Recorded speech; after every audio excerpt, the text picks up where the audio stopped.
La verdad es que me siento muy bien y me siento muy mal. ¿Quieres que les cuente por qué? No, el tiempo me siento bien porque a mí me encanta hablar y me encanta compartir de esto y me alegra verlos a ustedes acá. Por eso me siento muy bien. ¿Saben por qué me siento mal?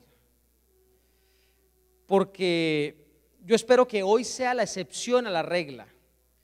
Pero un día sábado tan lindo como este es para estar disfrutando con nuestra familia, quizás en otras actividades al aire libre, viendo la naturaleza del Señor.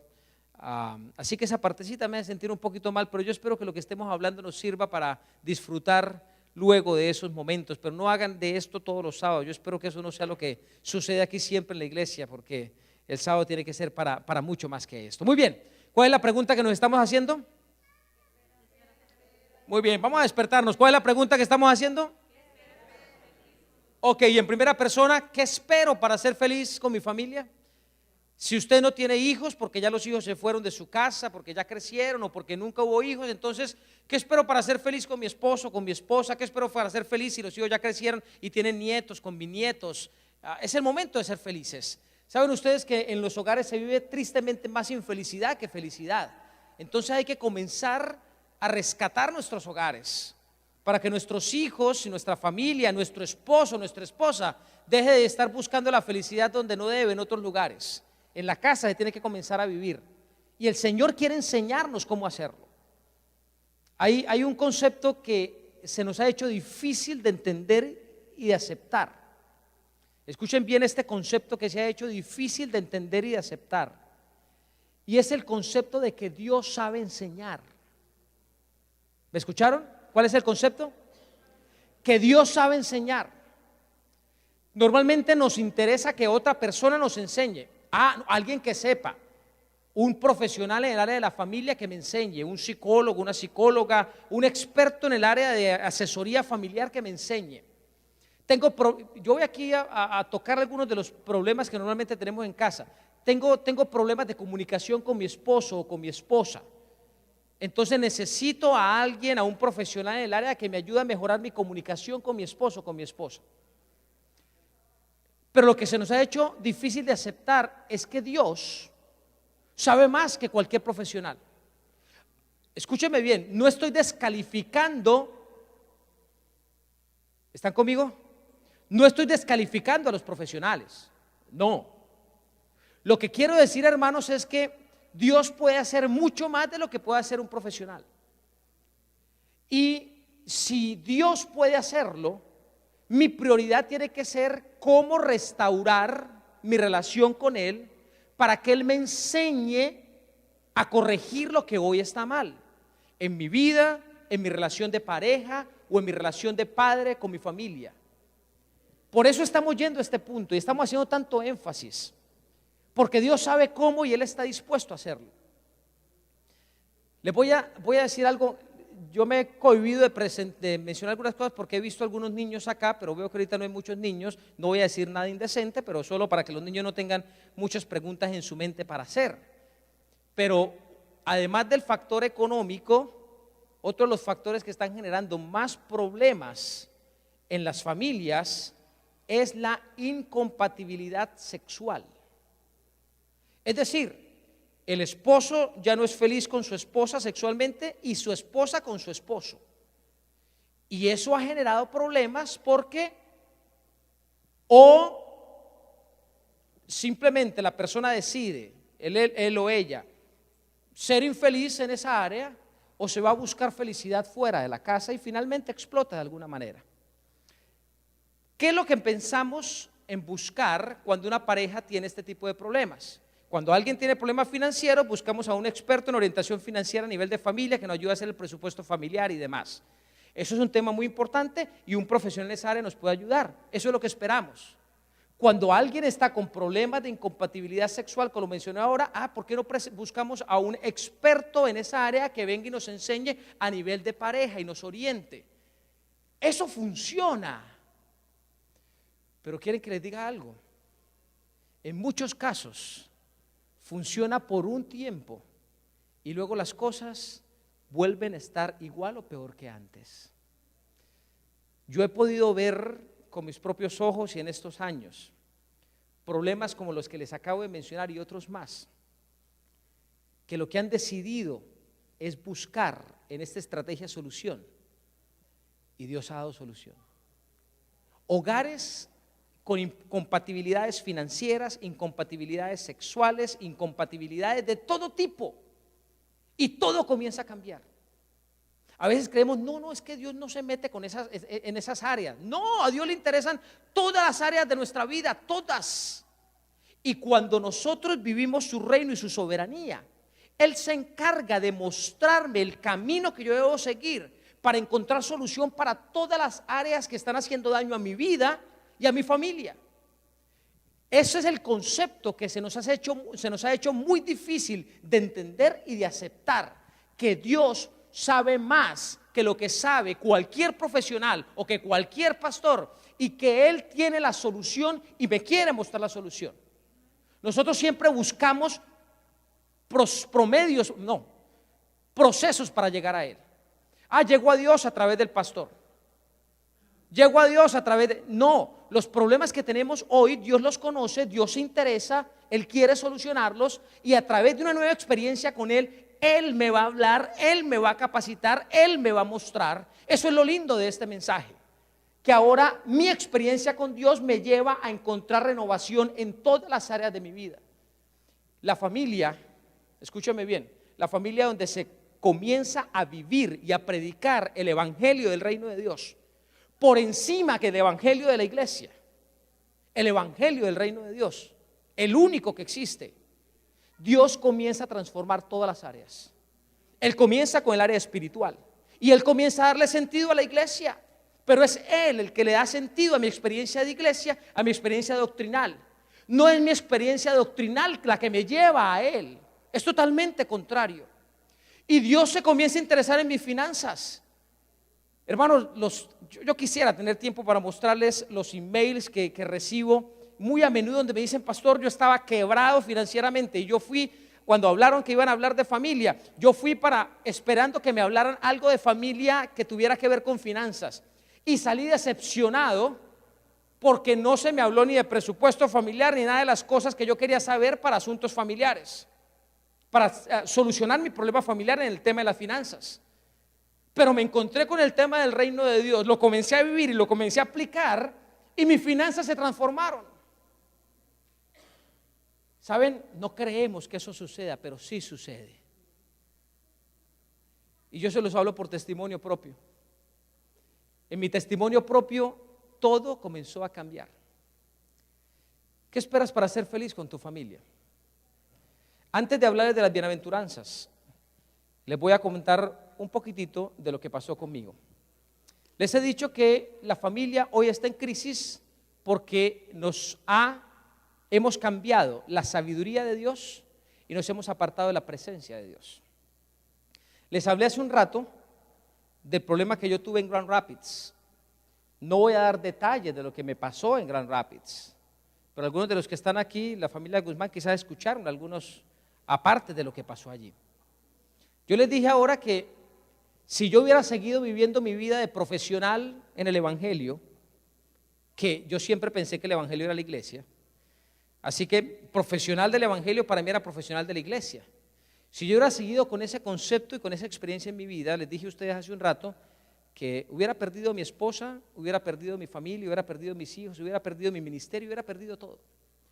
Pero solo por la misericordia del Señor me sacó y me llevó de la cúspide en la que yo estaba en mi país, hablando profesionalmente a nivel de la iglesia, porque estaba donde yo quería, me llevó a comenzar en la base como pastor. Mi padre fue el primero que me dijo, les dije a ustedes que mi papá es pastor jubilado de la iglesia adventista, él se jubiló como secretario de la Unión Colombiana, y cuando mi papá supo que me estaban haciendo un llamado para venirme a Estados Unidos a ser pastor de iglesia, y más cuando supo de las características que habían del distrito en el cual yo iba a ir, él me llamó aparte un día y me dijo: hijo, ¿tú estás seguro de lo que vas a hacer? Porque ser pastor es volver a la base, y estar en la base del sistema organizacional no es fácil. y vas a tener que experimentar cosas que antes no experimentabas. Y aunque mi vida espiritual estaba muy débil, yo vi, con mi esposa vimos que era voluntad de Dios dejarlo todo e irnos para allá.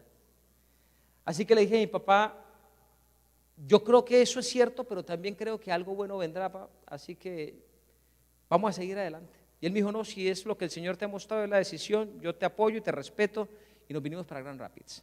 Para hacer corta la historia, la iglesia que tenía se dividió por diferentes factores. Casi la mitad de la iglesia se fue. Y para mí fue una crisis terrible, que un pastor, su iglesia se le divida, y más con los factores que estuvieron allá alrededor, es frustrante. Y para acabar de completar, algunos de los restos que yo traía de mi experiencia espiritual en mi país y a nivel familiar, me llegaron en esos días y comencé a vivir una crisis terrible con mi esposa. Y nadie nos conoce mejor que nuestras propias esposas o nuestros propios esposos. Nos conocen mejor que nuestros hijos. Hay cosas que cuando se cierra la puerta de la habitación solo la conocemos nosotros. A veces hasta allí no llegan los hijos a conocer. Y un día, cuando se unió toda la crisis, toda, mi esposa ese día me había dicho, la iglesia está destruida, yo siento que nuestro hogar está tocando fondo, las finanzas estaban patas arriba. Y mi esposa dijo, hay que hacer cambios o esto se va a acabar. Eso me lo dijo la noche anterior y en la mañana, en la casa, en nuestro apartamento, en nuestra casa mejor, en nuestra habitación, hubo un momento en el que por primera vez yo sentí la presencia de Dios en mi vida, invitándome a reconocer que habían cosas que había que cambiar. Yo soy, no digamos que soy duro, pero me cuesta expresar mis sentimientos emotivos con respecto al llanto. Si usted alguna vez me ve que me cae una lágrima, usted va a ver casi que un milagro. Mi hija dice que solo me ha visto llorar una vez o que salió una lágrima una vez. Pero ese día, esa mañana, con mi esposa al lado de mi cama, yo finalmente caí postrado ante el Señor y le pedí al Señor misericordia. Y le pedí al Señor que me enseñara qué debía hacer. Como nunca antes. Lloré como un bebé esa mañana. Y mi esposa estaba al lado aterrado porque nunca, en más de 14 años de matrimonio, había visto eso. Y algo terrible pasó. Cuando comencé a hablar con el Señor, me vino a la mente la figura de uno de los líderes de la iglesia que había liderado la oposición y que había liderado la división que hubo en la iglesia. Este hermano, al cual hoy recuerdo con mucho cariño, no puedo tener odio, no puedo. Porque este hermano, en medio de la crisis que hubo, que fue un poco más de un año, un día, de una manera, yo siento que no, él no intentó que fuera constructiva, sino más bien que fuera casi que desafiante. Me dijo, pastor, ¿usted alguna vez ha leído el libro El discurso maestro de Jesucristo? Y obviamente yo había leído ese libro, le dije sí. Y entonces me dice, le invito para que lo vuelva a leer y léalo en oración. Le va a servir mucho para su vida y para su ministerio. Cuando yo estaba esa mañana en ese momento de crisis y estaba hablando como nunca antes hablé con Dios, en medio de mi llanto y de la desesperación que estaba viviendo, el pensamiento que me vino a la mente fue el de ese hermano y su consejo del libro El discurso maestro de Jesucristo. Y me molestó tanto eso. Yo nunca había tenido como una discusión con Dios, Pero en ese momento en mi mente yo le dije al Señor, Señor, pero ¿cómo es posible que mi enemigo, entre comillas, porque en ese momento yo lo veía como mi enemigo, que mi enemigo me esté dando el consejo que tú quieres que ahora yo siga en medio de esta crisis que estoy viviendo familiar y laboral y de todo? Y me volvió otra vez el mismo pensamiento. Discurso Maestro Jesucristo. Después de que me sequé mis lágrimas, de que le pedí perdón a mi esposa y que ella me pidió también perdón, y que fue un momento muy lindo para nosotros, creo que ha sido el más emotivo en todos nuestros años de matrimonio y de ministerio, entendimos que había que hacer cambios. Y adivinen qué fue lo que me fui a hacer. Y no fui capaz de comenzar a leerlo, sino que abrí el índice. Yo había leído ya ese libro y me llamó inmediatamente la atención una parte donde hacía referencia a la última bienaventuranza. El libro de Discurso Maestro de Jesucristo es la explicación que Elena G. de White hace a las bienaventuranzas y a la primera parte del Sermón de la Montaña. Prácticamente todo el Sermón de la Montaña ella lo explica allí, pero hace mucho énfasis en las bienaventuranzas. Y me llamó la atención cuando vi la última parte donde hacía referencia a las bienaventuranzas, donde decía la última bienaventuranza, no sé si ustedes la recuerdan: felices cuando por mi causa os vitupere, os persigan y digan toda clase de mal contra vosotros mintiendo. A mí me habían calumniado, pero de lo lindo, se inventaron cosas, se dijeron cosas, y cuando yo leí que yo puedo ser feliz en medio de la crítica y de la calumnia, a mí eso me llamó la atención. Y me fui a leer la parte final del libro. Y allí el Señor mostró algo que para mí era nuevo, puede ser que para algunos no sea nuevo, que a través de las bienaventuranzas se encuentra el camino para que el ser humano logre un nivel de felicidad tan, pero tan elevado, que logra ser feliz aún en medio de la crítica y de la calumnia. ¿Cuántos de nosotros somos felices mientras nos están calumniando? ¿Ah? Eso humanamente es imposible. Feliz mientras que dicen que yo soy ladrón cuando yo no me robé nada. Cuando a ti te dicen que tú eres ladrón o ladrón y nunca te has robado nada, ¿qué es lo que tú haces? Celebras y te vas solo a decir, bueno, Señor, yo soy feliz en ti. ¿Eso es lo que hacemos nosotros? ¿Qué es lo que hacemos nosotros los seres humanos? Ah, no. Nos paramos y damos el discurso, y aquí están las evidencias de que yo no hice.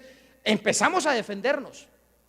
Pero cuando comencé a leer esa bienaventuranza, quedé sorprendido del poder de lo que Dios dice, que puedo llegar como cristiano a entender que Él me puede dar felicidad aún en medio de la calumnia. Y claro que es cierto.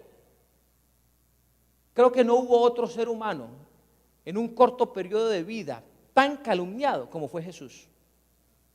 ¿Y ustedes vieron a Jesús respondiendo a la calumnia y a la crítica? No, Jesús no lo hacía. Así que cuando yo vi esa última parte, a mí me llamó la atención terriblemente y me devoré ese libro como nunca antes lo había leído. Y lo que leí en ese libro es lo que estoy compartiendo con ustedes. Es lo que revolucionó. ¿Por qué les estoy diciendo eso? Porque a partir de ese momento comenzó a cambiar todo en mi vida. Yo no sé si alguno de ustedes por casualidad, alguna vez se ha endeudado con una tarjeta de crédito. Por casualidad, no sé, eso normalmente no pasa en este país, ¿no? Pero si de pronto usted se ha endeudado con una tarjeta de crédito o con un crédito, yo me he endeudado con un montón de cosas. A partir de ese momento yo no sabía nada de finanzas familiares. El Señor comenzó a transformar mis finanzas familiares. Hoy han pasado varios años y hoy no estoy financial free, no estoy, pero estoy casi. Pero Dios ha dado una paz y una bendición financiera como nunca antes. Con mi esposa, las cosas cuando vinimos a este país no estaban tan graves como estuvieron en Colombia en algún momento. Pero nuestra relación era una relación de matrimonio normal. Y la relación de matrimonio normal de esta época son casi que donde cada uno, donde se toleran en la casa y donde viven bien, pero donde no hay felicidad. Todo en mi vida se transformó con mi esposa, en todas las áreas. Con mis hijos las cosas comenzaron a ser mejores. Todo a través de los conceptos del Sermón de la Montaña.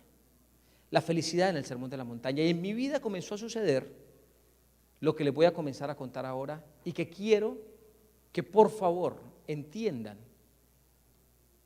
que a través de lo que Jesús enseñó es su camino para vivir su reino y la felicidad a su manera en nuestras casas, ya sea con nuestro esposo, con nuestra esposa, con nuestros hijos. Funciona. Y yo estoy haciendo este énfasis porque quiero que por favor se olvide ahora y saque de su mente ese problema financiero o ese problema sexual o ese problema de salud o ese problema del que sea. Déjelo a un lado y entienda que si usted vive su reino, ese evangelio, y comienza a aplicar estos principios de la felicidad, el Señor va a hacer con usted lo que ha hecho conmigo y lo que ha hecho con miles de personas: comenzar a decirle qué hacer.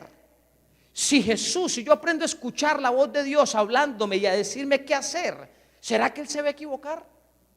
Su promesa es clara: busquen primero mi reino y mi justicia y todo lo demás yo se los voy a dar. Todo es todo, cualquier problema que haya. Así que deje de lado ese problema y permita que el Señor le hable en este momento a través de lo que hay que hacer para ser felices.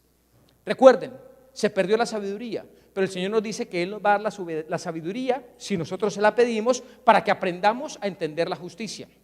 Recordemos que hay diferencias entre los hijos de Dios y los hijos del diablo. ¿Y cuál es la diferencia principal o la primera de esas diferencias? Que los hijos de Dios, la familia de Dios, ¿qué practican? Justicia. Estamos aprendiendo a practicar justicia. Y este versículo, que es el que nos ha acompañado, esto es para que entremos en contexto. En el Sermón del Monte, las bienaventuranzas son buenas nuevas de felicidad. Le dije a ustedes que este hermano que me dio ese consejo, yo creo que él, en mi experiencia de vida y para mi concepto, cumplió con todos los requisitos para convertirse en mi gran enemigo. Y hoy yo no lo puedo recordar como un enemigo. Oro por él todos los días. Y hablar de él se me convierte a mí, no digamos que en un placer, pero sí en un grato recuerdo, porque siento que el Señor lo utilizó para llevarme a conocer una experiencia espiritual que transformó todo en mi vida.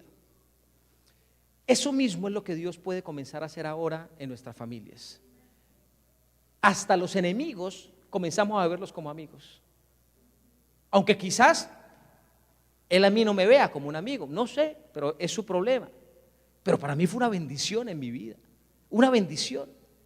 El problema que hoy tienes en tu vida, en tu relación con tu pareja o con tus hijos o con tus nietos o con tu yerno o con tu suegra, se puede convertir en bendición si tú decides dejar el problema de lado y decides comenzar a vivir su soberanía, su reino, la de Dios, y permitir que Él tome el control tan definido en tu vida que tu familia sea la primera que se beneficie de ello y se convierte en una iglesia exitosa, tu propio hogar, a través de lo que el Señor quiere hacer.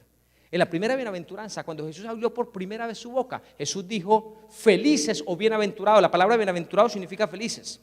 Es decir, Jesús vino aquí a hablar de felicidad. Jesús no vino aquí a hablar de que la vida espiritual o religiosa era sinónimo de tristeza. No, Él vino a hablar de que su presencia en esta tierra significaba las mejores buenas nuevas. Era el evangelio puro, felicidad. Y Jesús dijo, lo primero que dijo fue: felices los pobres en espíritu, porque de ellos es el reino de los cielos. ¿Recuerdan qué era lo que la gente esperaba escuchar de ese Jesús? ¿Qué tipo de noticias esperaban recibir de ese Jesús que iba a ser el libertador o el líder que iba a sacarlos de la esclavitud o del dolor, de la opresión en la que estaban? ¿Qué esperaban ellos escuchar? ¿Algo como esto? Ellos querían escuchar rebelión, ellos querían escuchar de un plan de ataque, un plan de defensa, algo especial. Pero ¿qué es lo primero que Jesús dice? Felices los pobres en espíritu, porque de ellos es el reino de los cielos. Mire que Jesús comienza hablando de reino. ¿Pero qué? ¿Felices los pobres en espíritu? Yo me imagino que la gente quedó loca con esa frase. ¿Cómo podría ser esto una frase de inicio de un discurso de revolución? Quiero decirles que esta frase es la revolución más grande que puede pasar en la vida de un ser humano si aprende a entenderla. Si no aprendemos a entenderla, simplemente es una frase que va a pasar inadvertida.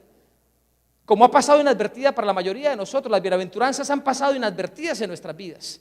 Pero las bienaventuranzas son el discurso de la felicidad práctica para la vida del ser humano, en su relación personal, de pareja o de familia. Lo primero que Jesús dijo es: ¿quieres ser feliz? Sé pobre en espíritu. ¿Cómo se puede ser feliz a través de la experiencia de la pobreza? ¿Qué significa ser pobre en espíritu? Hablamos hace un ratito que en nuestras casas, lamentablemente, lo que más se vive es lucha de poder y control. Y sin darnos cuenta, eso es lo que le enseñamos a nuestros hijos, y ellos también luchan por ese poder y control como hermanos, entre ellos. ¿Quién manda más en la casa? En las casas ahorita no es muy común hablar de pobreza en espíritu. De hecho, la palabra pobre en espíritu, o la frase mejor, pobre en espíritu, la hemos entendido equivocadamente. Creemos que, espero que esta frase que voy a decir no se escuche mal, en mi país se escucha bien, pero creemos que el pobre en espíritu es el que se la deja montar, o se deja abusar, o se deja tratar mal. Espero que no se escuche mal la frase. Acá siempre prefiero hacer la claridad, no sea que alguien se incomode. El pobre en espíritu no es el que deja que con él hagan lo que quieran los demás.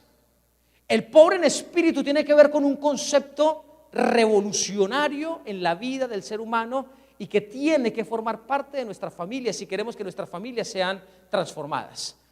Aquí habla de pobreza en espíritu. Lo opuesto a pobreza en espíritu, ¿qué sería? Riqueza en espíritu, ¿ok? Hoy nosotros, de acuerdo a lo que dice la Biblia, nuestros hogares, los hogares modernos, no son pobres en espíritu. Y ustedes van a ver aquí esta radiografía que no me la inventé yo. Aparece en la Biblia reflejando la iglesia del último tiempo, la iglesia de Laodicea. ¿Recuerdan esa iglesia? ¿A quién representa la iglesia de Laodicea? ¿A quién representa la iglesia de Laodicea? Voy a volver a preguntarle y quiero que me respondas en primera persona. ¿A quién representa la iglesia de Laodicea? No escuché. ¿A quién representa la iglesia de Laodicea? A mí. Mira Dios cómo ve mi condición y la condición de tu hogar. Dice Apocalipsis 3, 17 y 18: porque yo digo, dice Jesús, porque tú dices, yo soy rico y me he enriquecido, de ninguna cosa tengo necesidad. ¿Se parece a algo a lo que está pasando hoy en nuestros hogares? Hoy en nuestros hogares nos sentimos ricos. ¿Qué nos hace falta a nosotros aquí en este país, especialmente en este país? ¿Qué nos hace falta a nosotros acá? Somos ricos. ¿Saben ustedes lo que es ser pobre? Les voy a explicar lo que es ser pobre. ¿Qué creen ustedes que es ser pobre? No tener carro, no tener casa. ¿Qué podrá ser pobre?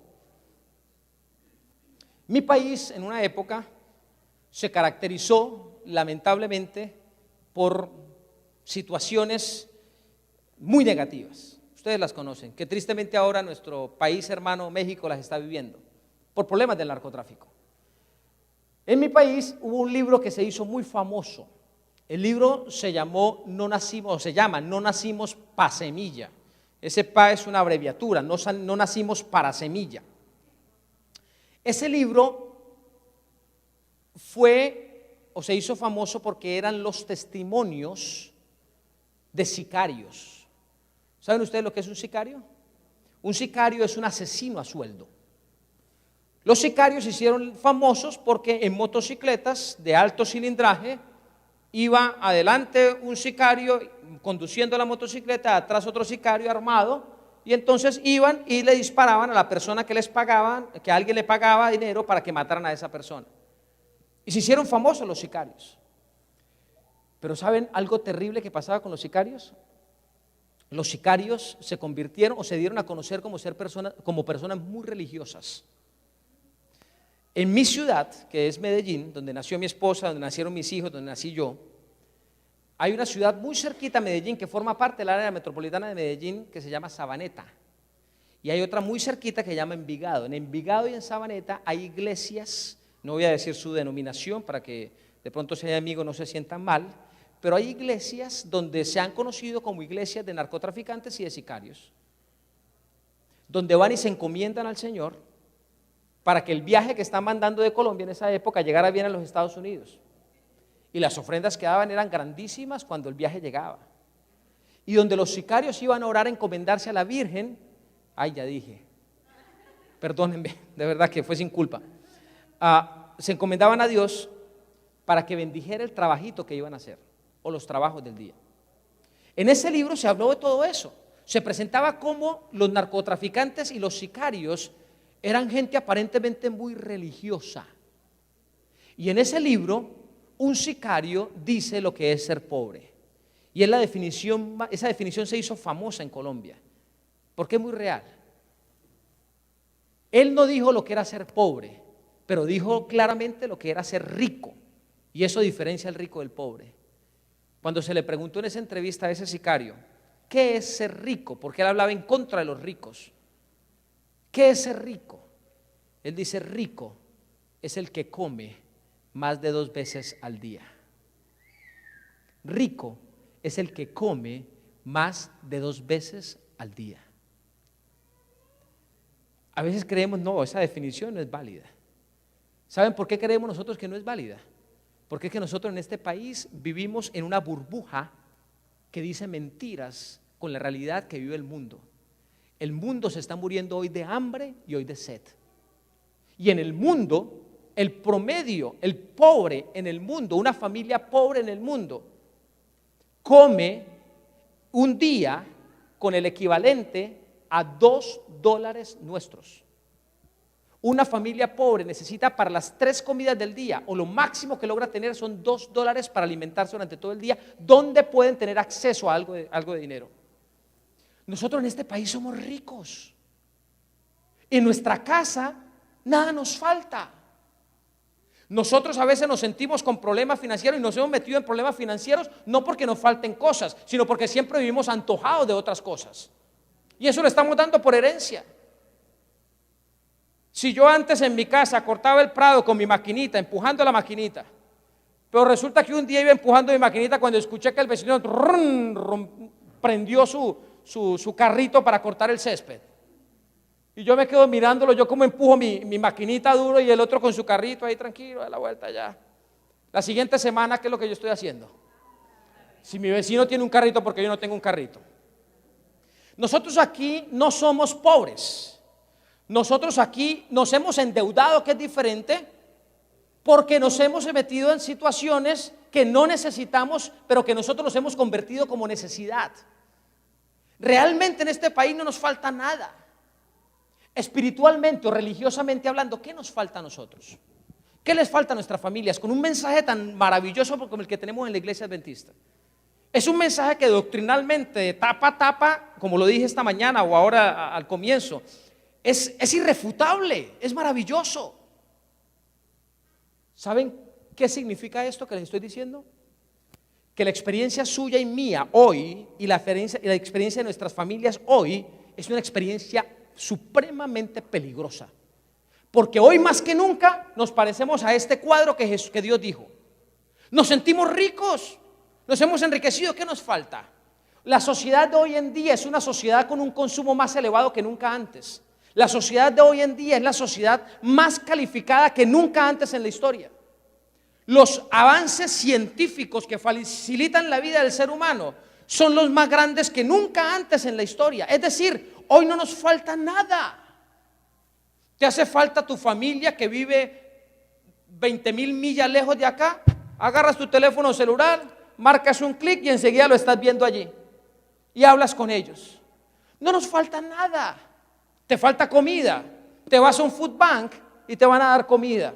Te falta para pagar tus servicios públicos, dejas de trabajar y te van a dar ayuda financiera.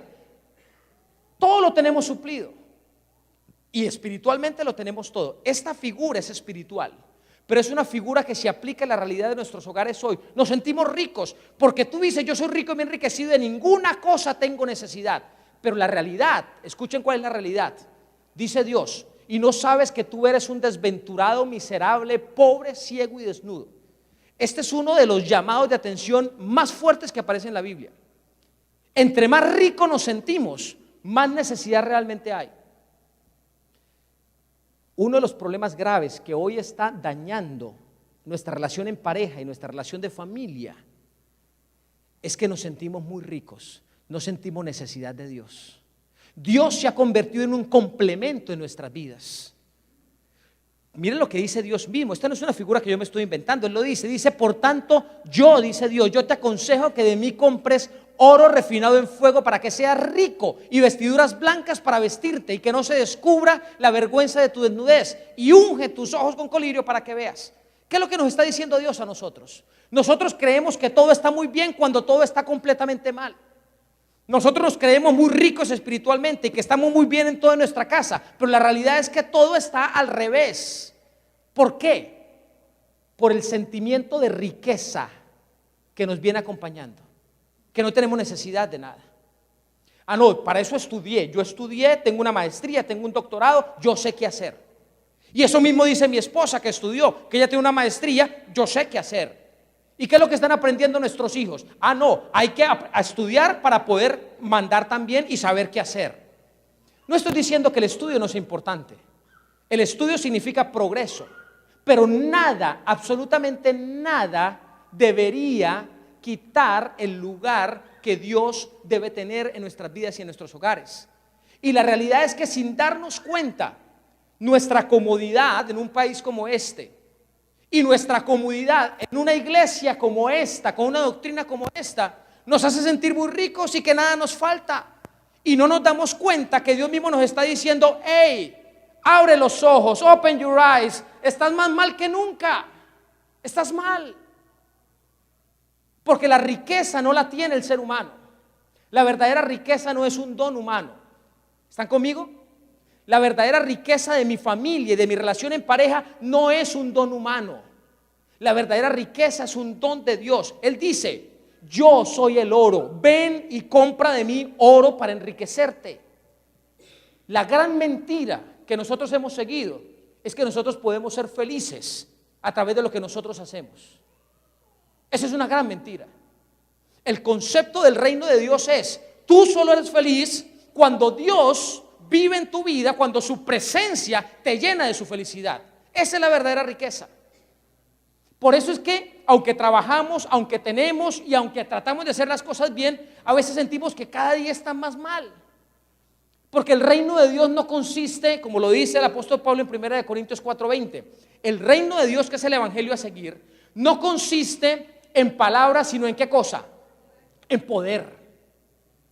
El evangelio de la presencia de Dios, del reino de Dios, de su soberanía, no son palabras, es poder. Y hoy nosotros los seres humanos nos hemos vuelto expertos en palabras. Permítame entrar en algunos ejemplos, que espero que ustedes entiendan que no conozco ninguna de las situaciones de la familia aquí representada. Así que si alguno de estos ejemplos es la realidad que está pasando en tu hogar o en tu relación con tu esposo, con tu esposa o con tus hijos, por favor, no fue ni que el pastor me contó, ni que yo me puse a investigar, no. Va a ser quizás pura casualidad. Cuando mi hijo es desobediente, que hablé de eso hace un ratito, y vamos a seguir hablando durante estos días. Un ejemplo que tiene que ver con nuestros hijos, ahora voy con los esposos. Cuando yo le he dicho a mi hijo 5, 6, 7, 8, 10 veces, no hagas esto, sino haz aquello, y mi hijo hace esto equivocado a lo que yo le estoy diciendo, ¿cuál es mi reacción como papá? ¿Qué es lo primero que yo siento, el impulso que yo debo hacer? Normalmente lo que nosotros los padres hacemos es llamar a nuestros muchachos, eso sí somos educaditos y lo llamamos, pero la mayoría de las veces ni siquiera lo llamamos, sino simplemente le dejamos caer el peso de la fuerza de nuestra autoridad. Porque yo te dije lo que tenías que hacer. Y entonces nos sentimos con la autoridad de reprender a nuestros hijos porque yo te dije lo que tenías que hacer. No estoy diciendo con esto que los hijos no tienen que ser reprendidos. Lo que quiero decirles es que hay diferentes maneras de invitar a la reflexión de alguien que esté equivocado. Pero cuando yo le digo a mi hijo, haz, y mi hijo no hace, yo me siento como papá con la autoridad de venir y responderle a mi hijo con las palabras o con las acciones que yo siento que lo van a corregir. Yo no sé cuál es tu experiencia, Pero también hay muchos estudios que están respaldando esto que les voy a decir. Lamentablemente, después de que un padre de familia reprende a su hijo o a su hija, luego el padre de familia tiene más elementos para arrepentirse de lo que hizo. ¿Saben por qué? Porque muchas veces no nos da el tiempo para aprender el contexto de qué fue lo que llevó a mi hijo o a mi hija para que hiciera lo que yo le dije que no hiciera. ¿Qué fue lo que motivó? No le damos oportunidad. Simplemente no hiciste, recibe la consecuencia. ¿Cuántos de nosotros, antes de castigar a nuestros hijos por lo que nosotros creemos que está mal hecho, no vamos a hablar primero con Dios a decirle, Señor, ¿cómo debería yo reprender a mi hijo? ¿Cómo debería yo asumir esta situación? Hoy estamos en un día de redes sociales, estamos viviendo en la época de las redes sociales. Si antes nosotros los hijos cometíamos errores por cositas que hacíamos, ahora cometemos errores es por cositas que escribimos. Y las redes sociales se han convertido en un peligro terrible. Por lo que escribimos y por lo que se hace a través de lo que escribimos. Porque prepara el camino para cosas terribles que luego se realizan. ¿Cómo yo reacciono entre mi hijo ante mi hija? ¿Qué tan pobre o tan rico de espíritu yo soy? Mi primera intención es ir a corregir lo que yo sé que está mal o ir a pedir sabiduría para que el que sabe me enseñe cómo actuar. ¿Qué es lo que hacen normalmente los seres humanos? ¿Qué es lo que hago yo normalmente como papá? ¿Saben? Cuando nos llega la molestia, la rabia, la ira, como usted la quiera llamar, como la quieras llamar, a nuestra vida, nosotros reaccionamos. Nos hemos acostumbrado a eso. Si me tratan bien, yo trato bien. Si me gritan, grito. Si me golpean, golpeo. Pero no nos acostumbramos a hacerle stop, a parar y a decir, hey, yo no me las sé todas. Yo tengo que buscar ayuda. ¿Cuántas veces nos hemos equivocado en la manera como reprendemos a nuestros hijos simplemente porque no hemos tomado el tiempo para decir, ¿quién soy yo? ¿Sé yo más que Dios? ¿Quién soy yo para reprender a mi manera cuando yo me puedo estar equivocando? Pero no aceptamos eso. No, yo sé. Es que tantos años que he sido padre, a mí no me vengan a enseñar cómo ser papá. Yo sé cómo corregir a mi hijo. Nosotros no tomamos el tiempo para ir a hablar con Dios y decirle, mira, Señor, yo a mi hijo le dije estas veces que no hiciera esto, pero hizo esto. ¿Cómo crees que debo hacer? Señor, enséñame. Señor, muéstrame. ¿Qué tal que cuando nosotros vamos y hablamos con nuestros hijos? Me pasó hace muy poco, con una madre de familia que vino desesperada y me dijo, pastor, le di el teléfono celular a mi hija porque lo necesitaba, porque yo trabajo, en fin, me dijo todo el cuadro, así que le di un teléfono inteligente a mi hija para estar en comunicación con ella y le dije, a mi hijo, perdón, y le dije, tú no vas a meterte en redes sociales, porque yo necesito estar verificando eso y no tengo tiempo.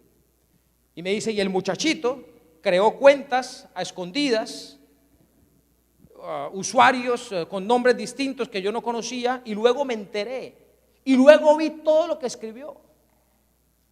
Y ella me mostró algunas de las cositas que escribió, y entonces me dice, yo fui, y reprendí a mi hijo, y lo castigué como nunca antes. No solo lo castigué, y me comenzó a decir todo lo que le quitó, incluyendo el celular. Pero cuando vino a hablar conmigo venía arrepentida y llorando. Y entonces le dije, bueno, pero si usted creyó que actuó bien, ¿por qué está ahora llorando y arrepentida? Y dice, pastor, porque yo no tuve tiempo para hablar con mi hijo y yo simplemente actué. Y luego cuando yo lo vi como lloraba, porque no fue rebelde, como normalmente se vuelven cuando uno hace cosas así, rebelde, cuando uno le quita cosas, los castiga, no fue así, sino que al contrario, aceptó, se fue triste, y yo vi su reacción diferente. Y entonces me puse a investigar con sus amigos lo que pasó después de lo que hizo. ¿Y saben qué fue lo que pasó? Para no alargarle mucho la historia. Resulta que en la red social que ella leyó lo que había escrito su hijo, Otro amiguito de su hijo vino a decirle finalmente a ella, porque ella puso a hablar con amiguitos e investigar. Y otro vino a decirle, qué pena, pero no fue su hijo el que escribió. Yo soy amigo de su hijo, ella sabía la amistad, yo me sé el password y yo escribí por molestar. Y fui yo. Y el niño no le dijo a ella, solo lloraba. Cuando hablé con el niño, dice, es que yo no fui capaz de decirle a mi mamá por lo injusta que ella fue conmigo. No me dejó ni siquiera hablar, yo me guardé eso. Todo por no ir a hablar antes de actuar. No estamos hablando que no hay que corregir. Estamos hablando que hay que tener sabiduría para corregir. Yo no puedo entrar ahorita a una clase para decir cómo corregir. Lo que te quiero tratar de ejemplificar y decir es que tú no eres lo suficientemente rico para saber qué hacer con tu hijo. Dios sabe más de lo que tú sabes, así tú tengas un doctorado en psicología infantil. Dios sabe más que cualquier doctor en psicología infantil. Ve a Dios. El verdadero reino, el que vive el reino de Dios, no se llena de sus propias palabras, sino que se llena de poder. ¿Cómo actuamos nosotros? Con nuestro esposo, con nuestra esposa. Cuando nos estamos cansados de decirles que no nos gusta el arroz sin sal, que nos gusta que tenga un poquito de sabor. Y resulta que vamos a comer y encontramos, después de llegar cansados, que el arroz no sabía nada. ¿Qué es lo más fácil? Botar el...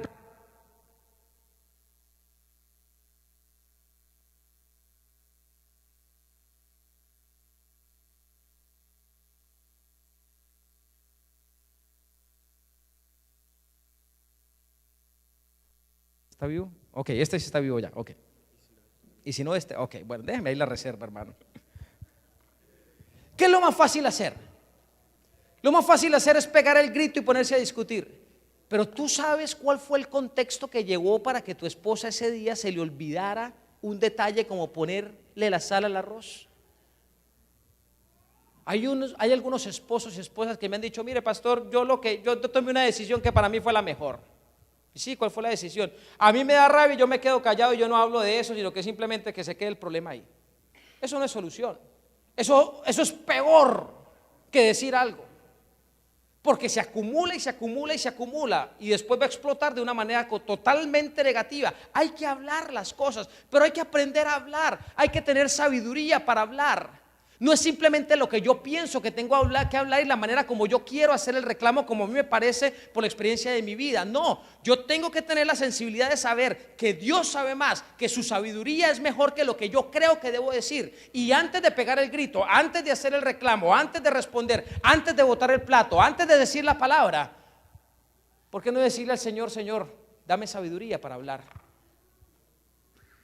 Tú a veces no sabes el mundo que está viviendo la otra persona, que tú amas, pero que a veces en un momento de ira, como la historia que les conté en la mañana, puede acabar con la vida de tu hijo o con la vida de tu familia. El verdadero evangelio, esto es lo revolucionario del evangelio de Dios, que el evangelio de Dios no es palabras, es poder. ¿Cuál es el poder? Me preguntaron ahorita en el almuerzo, ¿y qué pasó con la señora que perdió a sus 2 hijos? Algo que no dije esta mañana, se los tenía reservado para ustedes, pero creo que estamos casi que el mismo grupo. Esta señora era una amiga de la iglesia. Su esposo no era miembro de nuestra iglesia, pero era cristiano. Ellos y su familia asistían a otra iglesia. Y esta señora, llorando porque perdió a sus 2 hijos, pero después me dice, me queda una niña y yo quiero hacer las cosas bien con mi hija. Ella recibió toda la información. No se bautizó en esa semana, era una semana de evangelismo, no era de familia. Yo les dije también eso esta mañana. Pero después, como a las 2 semanas o 3 semanas, el pastor de esa iglesia me llamó solo para dejarme saber, porque ella le había pedido que me avisara. No me llamó, me mandó un texto avisando que ella había tomado la decisión de entregar su vida a Jesús. No sé qué más pasó con ella, pero yo confío en que si ella comenzó a aplicar los principios de la felicidad, su vida se comenzó a cambiar. En la primera bienaventuranza, y ella lo aprendió, que lo aprendió muy duro a través de la experiencia de la muerte de sus 2 hijos, que las palabras pueden hacer más daño que las acciones. Por eso debemos tener cuidado con nuestras palabras. Pablo es claro cuando dice, el reino de Dios no consiste en palabras sino en poder. ¿Cuál es el poder? ¿Dónde radica el poder de nuestras familias? ¿Dónde radica el poder de tu relación con tu esposo, con tu esposa? ¿En el dinero que tienen? ¿En las vacaciones que se dan? ¿En qué? ¿En qué es donde radica el poder? ¿En lo que tú sabes mandar? Saben, en la Biblia está muy claro dónde está el poder, y esto tiene que ver con la bienaventuranza, la primera. Acuérdense que los principios del reino de Dios aparecen establecidos en las bienaventuranzas. El primer principio es ser pobre en espíritu. Dice Hechos capítulo 1 versículo 8, Jesús le dijo a sus discípulos: pero recibiréis ¿qué cosa? ¿Recibiréis qué? Poder. ¿Cuándo? Cuando haya venido sobre vosotros ¿quién? El Espíritu Santo. ¿Recuerdan ustedes cuál es el trabajo del Espíritu Santo? ¿Convence de qué? De pecado, de justicia y de juicio. Es decir, el trabajo del Espíritu Santo es decirme qué hacer. El trabajo del Espíritu Santo es mostrarme qué está bien y qué está mal. Es mostrarme la diferencia entre la inteligencia y la sabiduría. A propósito, ¿saben ustedes cuál es la diferencia entre la inteligencia y la sabiduría? En la charla anterior lo ejemplifiqué y espero que ya lo tengan claro, pero no dije más o menos la definición. La diferencia entre la inteligencia y la sabiduría es que el inteligente sabe lo que hay que hacer.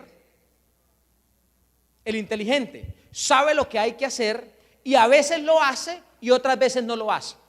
Es decir, el inteligente tiene conocimiento y a veces lo aplica para bien y a veces lo aplica para mal. Pero ¿quién es el sabio? El sabio es el que tiene conocimiento y siempre lo aplica ¿para qué? Para bien. Para entender eso, ¿han visto ustedes algún médico fumar? ¿O han visto ustedes algún médico que se pega sus emborrachaditas de vez en cuando? Ahora, ese médico que se pega sus emborrachaditas o que fuma cigarrillo, ¿no sabe que el alcohol y que el cigarrillo va a destruir su salud? ¿Tiene el conocimiento o no lo tiene? Lo tiene. ¿Es inteligente? Sí, es inteligente, pero ¿es sabio? No es sabio. Porque el inteligente tiene el conocimiento, pero a veces lo aplica para bien y a veces lo aplica para mal. El sabio tiene el conocimiento y siempre lo aplica para bien. Él sabe lo que es bueno y lo hace. Él sabe lo que es malo y no lo hace. Sabiduría, la inteligencia y la sabiduría. El trabajo del Espíritu Santo es ayudarnos a actuar no con inteligencia, sino con sabiduría. Uno de los enemigos terribles que estamos teniendo en nuestros hogares es la inteligencia. Que nos sentimos lo suficientemente inteligentes para reaccionar a nuestra manera y no le damos tiempo a trabajar al Espíritu Santo. El Espíritu Santo anda desempleado con muchos de nosotros.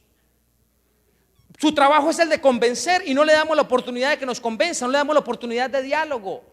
Reaccionamos y cuando tenemos el problema, cuando el hijo se va de la casa, cuando la hija se vuelve rebelde, cuando prefiere irse a volarse con su novio y lo demás, entonces, Señor, ¿qué problema el que tengo? Señor, dame sabiduría, ¿cómo rescato mi hogar?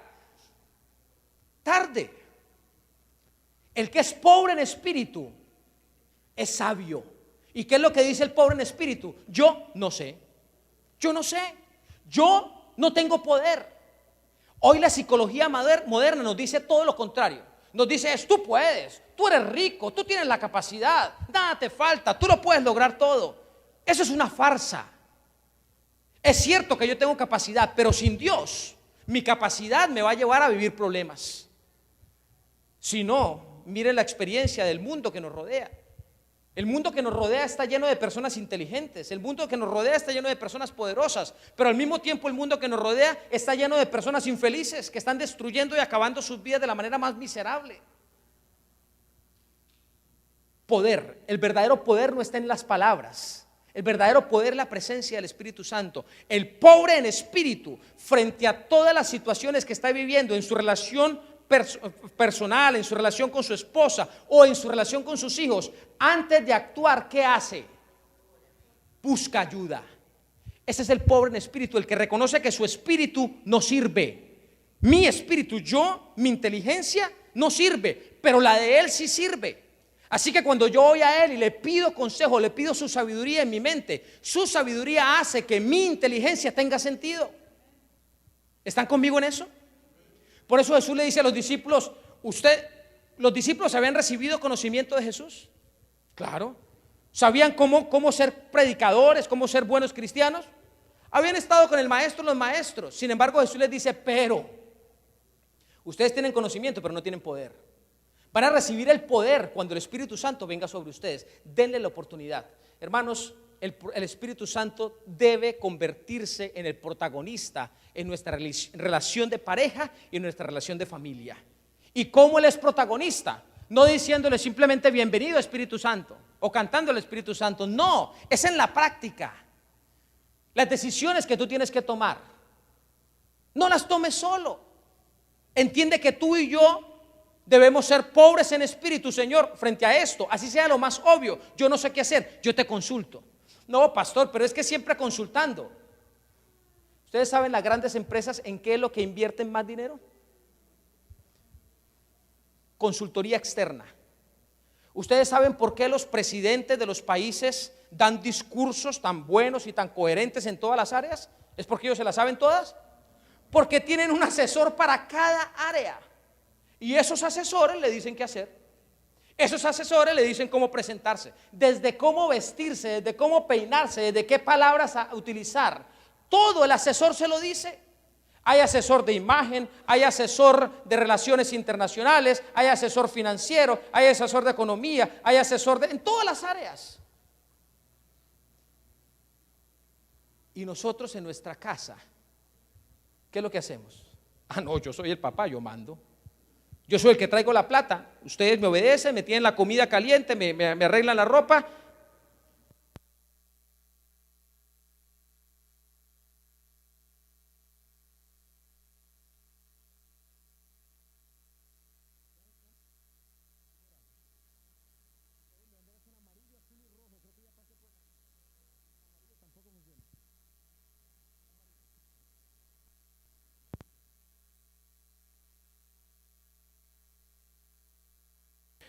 Entonces les decía que nosotros en nuestra casa, en nuestra relación de pareja o de familia, nos hemos acostumbrado a que yo me las sé todas.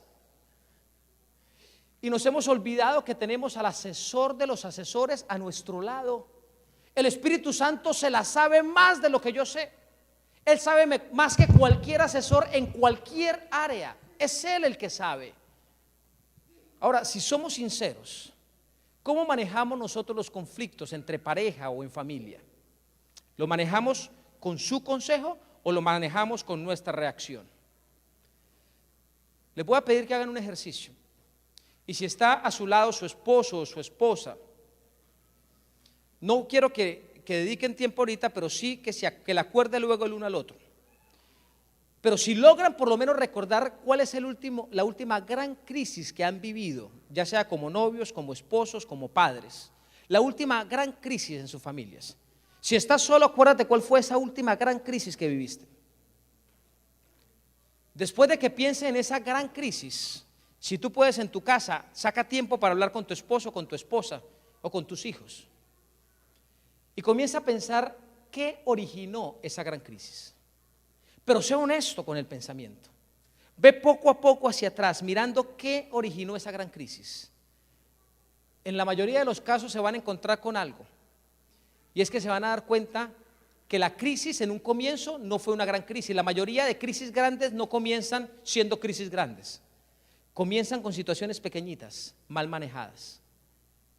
Porque yo en algún momento me equivoqué y tomé una decisión equivocada, una decisión que no correspondía. Ahí está el problema. Nos hemos acostumbrado a decidir solos. Nos creemos ricos, nos creemos capaces, creemos que tenemos la experiencia y lo único que estamos haciendo es crearnos problemas.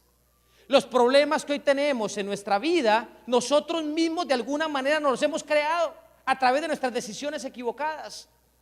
Por eso Jesús fue tan enfático con sus discípulos. Ustedes tienen el conocimiento, pero no tienen el poder. Nosotros nos hemos acostumbrado a tener conocimiento y a vivir con el conocimiento. ¿Y qué del poder? Nos sentimos ricos, por eso es que Dios nos dice, no eres rico, eres un miserable, pobre y ciego, no sabes cómo estás viviendo tu vida, por favor, búscame a mí, que yo a ti te estoy dispuesto a darte oro, ven, consúltame, vive mi reino, vive mi soberanía, pide de mi sabiduría, pide de mi orientación a través del poder de mi espíritu, yo te voy a decir qué hacer. Y saben, hermanos, sí funciona. Cuando los seres humanos aprendemos a taparnos la boca como Job. ¿Recuerdan a Job? Job llegó un momento en su vida, en medio de su crisis, que cuando entendió el poder de Dios, Job dice, Señor, de aquí en adelante me tapo la boca. Es mejor que te tapes la boca y no que abras tu bocota para meterte en un problema. o para generar dolor a tu familia. Cierra la boca y ve y busca al Señor. Ese es el pobre en espíritu. El pobre en espíritu es el que reconoce que no sabe, el que duda de su conocimiento y va y bebe de la sabiduría de Dios para que Él diga qué hacer. David, ustedes conocen esta historia, casi siempre la cuento porque me gusta muchísimo y ya con esto me preparo para concluir. ¿Recuerdan a David? David frente al gigante. ¿Qué era David frente al gigante? ¿Qué era David frente al gigante? Si hoy se aparecieran acá sin conocer la historia, no conocemos la historia de David y Goliat, pero hoy apareciera aquí David y aquí apareciera el gran Goliat y nos dijeran: señores, hagan sus apuestas porque van a pelear estos dos, ¿quién gana? ¿A quién le apostarías? ¿A quién? Dígame por favor, ¿a quién? A Goliat se llevaría todas las apuestas, él va a ganar. Claro, allí mismo en ese escenario las apuestas estaban todas hacia Goliat. Nadie creía en David, ni sus propios hermanos. Pero ¿qué fue lo que marcó la diferencia en el enfrentamiento entre David y Goliat? Aquí yo no traigo toda la información, pero si ustedes van a la Biblia y lean la historia, ustedes se van a dar cuenta que David viene ante Goliat y le dice: tú vienes contra mí con espada, jabalina, con todo tu poder. Estoy parafraseando, pero yo vengo a ti en el nombre de Jehová de los ejércitos.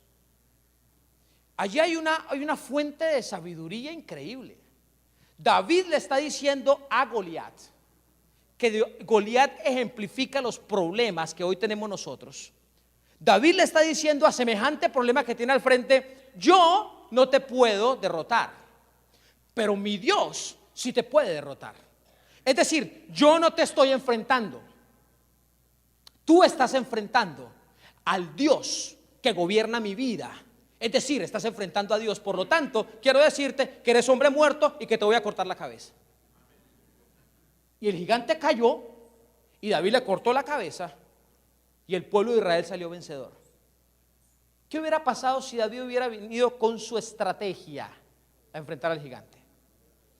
¿Cómo enfrentamos hoy a los gigantes que tenemos en nuestra relación de pareja, en nuestra relación familiar, con nuestros hijos? ¿Cómo enfrentamos nosotros hoy los gigantes?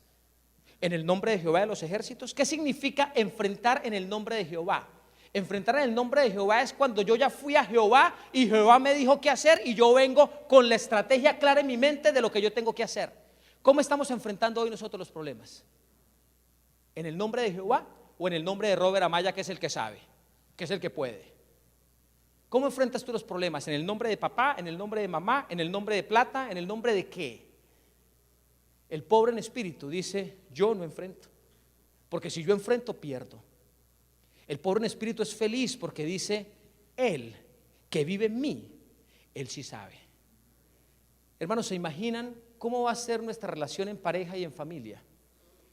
Cuando nosotros, antes de enfrentar cualquier tipo de problema, antes de abrir nuestra boca, antes de levantar nuestra mano, que no deberíamos hacerlo, vamos y le decimos al Señor: Señor, en esta situación yo no sé qué hacer. Dame paciencia, dame serenidad, pero permíteme escuchar tu voz, porque yo quiero saber qué es lo que tú quieres para mí, porque yo sé qué humanamente yo debo hacer, pero yo necesito que tú me hables y no abrir mi boca, no tomar una sola decisión hasta que no escuche la voz de Dios. Y cuando escucho la voz de Dios, voy y hago lo que Él me dice. ¿Cómo creen, hermanos, que serían nuestros hogares y nuestras relaciones si siguiéramos ese plan? ¿Cuántos problemas, cuántos dolores de cabeza nos hubiéramos evitado? ¿Saben por qué esto es tan necesario? Efesios 6:12 dice que nuestra lucha, mi lucha no es con mi hijo, mi lucha no es con mi hija, mi lucha no es con mi esposo malgeniado o con mi esposa que la pasa viendo novelas. No, nuestra lucha no es humana. La lucha que hoy se está viviendo es una lucha contra poderes y principados, contra poderes de este mundo de tinieblas, contra huestes espirituales de maldad. Hermanos, nosotros no logramos entender eso. El diablo existe. El diablo no es un cuentito, el diablo existe. Y él sabe que ya lo único que puede hacer es destruir, no más. Él está metido en nuestros hogares. Él está metido en lo que mi hijo y mi hija hace, en lo que mi esposa hace, en lo que yo hago. Y Él tiene interés en acabarlo todo. Cuando yo enfrento solo, con mi riqueza, con mi inteligencia, yo estoy perdido porque estoy enfrentando es al diablo. Yo no estoy enfrentando la mala conducta de mi hijo, la infidelidad de mi esposo, de mi esposa. No, estoy enfrentando una estrategia del diablo. Pero cuando yo voy a Dios y le digo: Dios, tú dime, ven conmigo, tú trabaja conmigo, acompáñame en esta reunión que voy a tener con mi hijo, dame las palabras, dame todo lo que yo necesito para enfrentar este problema. Cuando yo hago eso, yo le estoy diciendo al diablo: yo no estoy solo, tú vas a tener que enfrentar a alguien que es más poderoso que tú. Y Él lo va a hacer. Él lo va a hacer. Termino con este versículo. ¿Recuerdan cuál es la bienaventuranza? Felices los pobres en espíritu, porque de ellos es el reino de los cielos. Pobreza. ¿Qué es la pobreza en el espíritu? Yo creo que ya la tienen el cuadro claro de la pobreza que Dios espera que nosotros vivamos. Pero en este versículo Pablo es contundente cuando él dice: toda lengua confiese. ¿Qué cosa? ¿Qué es lo que debe confesar toda lengua? ¿Qué es lo que debe confesar todo miembro de toda familia? Que Jesucristo es ¿qué? El Señor, que Él es el que manda. Miren, nosotros hacemos muchas confesiones, o hemos aprendido en la iglesia a hacer muchas confesiones. Pero ¿cuándo fue la última vez que tú confesaste que Jesús era el Señor de tu vida? ¿Cuándo fue la última vez que tú viniste de rodillas ante el Señor y le dijiste: Señor, no soy yo el dueño de mi vida, eres tú el dueño de mi vida? Yo confieso que tú me creaste y no me hice yo a mí mismo, como dice el Salmo 100, el versículo 3. Confieso que tú eres el dueño de mi vida. Toma el control de mi vida y todo lo que está a mi alrededor. Yo voy a permitir que tú manejes mi vida y no que yo maneje mi vida a mi manera. Esta es la gran confesión de todas las confesiones. A nosotros nos ha enseñado a confesar nuestros pecados.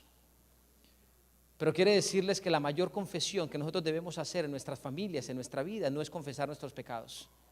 Es confesar el mayor pecado que hemos cometido. El mayor pecado que nosotros hemos cometido y que está destruyendo nuestras vidas y por ende nuestros matrimonios, nuestras familias. El pecado es que nosotros vivimos nuestra vida siendo señores de nuestra propia vida. Y nos hemos olvidado que el único que tiene derecho a ser el Señor de nuestra vida es Dios. Y no confesamos todos los días que Él es el dueño de nuestra vida. Eso se llama idolatría, eso se llama pecado, que es igual de grave a matar, a robar, a ser infiel sexualmente. Es el mismo pecado. ¿Cuándo fue la última vez que confesaste que Jesucristo es el Señor de tu vida? El pobre en espíritu, todos los días, escúcheme, el pobre en espíritu todos los días le dice: Señor, Señor, este día en el que puedo abrir mis ojos, yo me declaro pobre en espíritu. Confieso que tú eres el dueño de mi vida, Señor, y que no voy a hacer nada a la manera que yo piense. Mi inteligencia es tuya. Necesito tu sabiduría. Nuestros hogares van a ser totalmente transformados cuando Dios sea el Señor y cuando Él tenga oportunidad para entrar en nuestros desafíos del día a día. ¿Qué hacer? Quiero invitarles ahora a hacer dos cosas. No podemos irnos sin tomar decisiones. La primera decisión que les invito a tomar es que le digas hoy al Señor, si realmente el Señor está hablando a tu corazón. En medio de ese problema, llámese como se llame tu problema, que tú le digas al Señor: Señor, he entendido que la solución la tienes tú, no la tengo yo. Por lo tanto, hoy me declaro pobre en espíritu. Quiero vivir tu reino. Y confieso que tú eres el Señor de mi vida y que de ahora en adelante todos los días, no voy a comenzar un día sin antes decirte: Señor, enriquéceme con tu presencia. Tú eres el Señor de mi vida. Yo no voy a manejar más mi vida a mi manera. Nunca más voy a tomar una decisión solo. Mis decisiones ahora quiero aprenderlas a tomar contigo. Enséñame a tomar decisiones contigo. Si tú confiesas de esa manera al Señor en medio de tu situación que yo no conozco, si tú confiesas con sinceridad que el Señor es el dueño de tu vida, Él va a comenzar a trabajar en tu vida. No va a comenzar a trabajar en tu esposa ni en tu hijo. No va a hacer que tu hijo mañana se aleje de las drogas, pero sí va a comenzar a trabajar contigo de tal manera que tú comiences a ser un testimonio vivo para todos los que están a tu alrededor. Es sencillo. Lo primero que hay que hacer es confesar que Jesucristo es el Señor. Hay alguien en esta tarde que poniéndose de pie está dispuesto a decirle al Señor: Señor, yo confieso con sinceridad y de corazón que tú eres el Señor de mi vida. Me declaro pobre en espíritu. Amén, Dios te bendiga. Ahora que has tomado esta decisión, yo te voy a invitar a una segunda decisión que aún es más difícil, no más difícil, aún es más gratificante, quiero decir. Aunque a alguno le puede sonar duro. Aquí hay hijos, yo vi algunos hijos acá, pero este discurso ha sido más para adultos que para menores. ¿Qué es lo que han aprendido tus hijos en tu casa? ¿A vivir su propia riqueza? ¿Qué han aprendido de ti? ¿A que tú te escondes en el Señor y siempre vas a buscar al Señor antes de tomar una decisión? ¿O han aprendido a verte como papá y como mamá reaccionando de acuerdo a como tú sabes que debes reaccionar? Si tu esposa no está aquí contigo, si tú no tienes hijos o ya crecieron, o inclusive si tu esposa está acá, ¿qué es lo que ha visto tu esposa en ti? Que cada vez que viene una situación desafiante, o inclusive no desafiante, sino decisiones para tomar que tienen que ver con diferentes áreas de nuestra vida, que tú vas y buscas sabiduría del Señor, o que presentas tu propia inteligencia y luego sufres las consecuencias de los errores que tomas. Yo te invito para que hoy, al ir a tu casa o al salir de este lugar, en algún momento de reflexión con tu esposo, con tu esposa o con tus hijos, si hay, le digas: hijo, hija, yo he confesado que Jesucristo es el Señor. Y ustedes me han visto en la casa cómo reacciono. Háblale como mamá, como papá, háblale a tu esposo, como esposa. Tú has visto cómo yo reacciono, tú has visto mi carácter, tú has visto mis reacciones humanas. Yo quiero contarte que hoy he confesado que Jesucristo es el Señor y hoy quiero pedirte perdón porque he vivido a mi manera y no a la manera de Él. Y voy a tratar, y te pido que me ayudes para que con cariño nos ayudemos mutuamente a confesar todos los días que Él es el dueño de nuestro hogar, de nuestro matrimonio, de nuestra relación en pareja, de nuestra vida. Y todos los días confesemos en nuestro hogar que Él es el dueño, que Él es el que sabe, que Él es el que tiene el control. Perdóname porque he sido rico en espíritu, pero hoy he decidido ser pobre en espíritu. ¿Saben? Nuestros hijos, si los tenemos aún con nosotros, merecen una disculpa, un perdón de parte nuestra por la manera como ellos nos han visto actuar, por la manera como nos han visto enojarnos, por la manera como nos han visto inclusive golpear o utilizar palabras equivocadas. Somos grandes cuando reconocemos nuestros errores. Y si realmente tú has confesado que Jesucristo es el Señor, comparte con las personas que amas esa confesión que has hecho.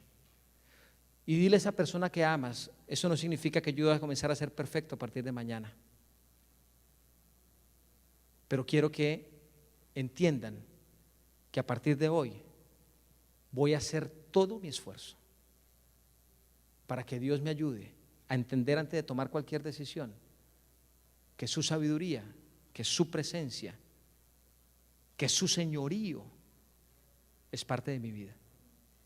Y quiero pedirles que tengan cuidado con algo, porque el diablo siempre intenta dañar todo. Yo he sido mal geniado, mi genio ha cambiado muchísimo, alabado sea el Señor por eso, y mi esposa es la primera testigo de ello. Pero cuando yo aprendí esto, al otro día no fue que dejé de ser mal geniado, también se me arrebató la paciencia más de una vez.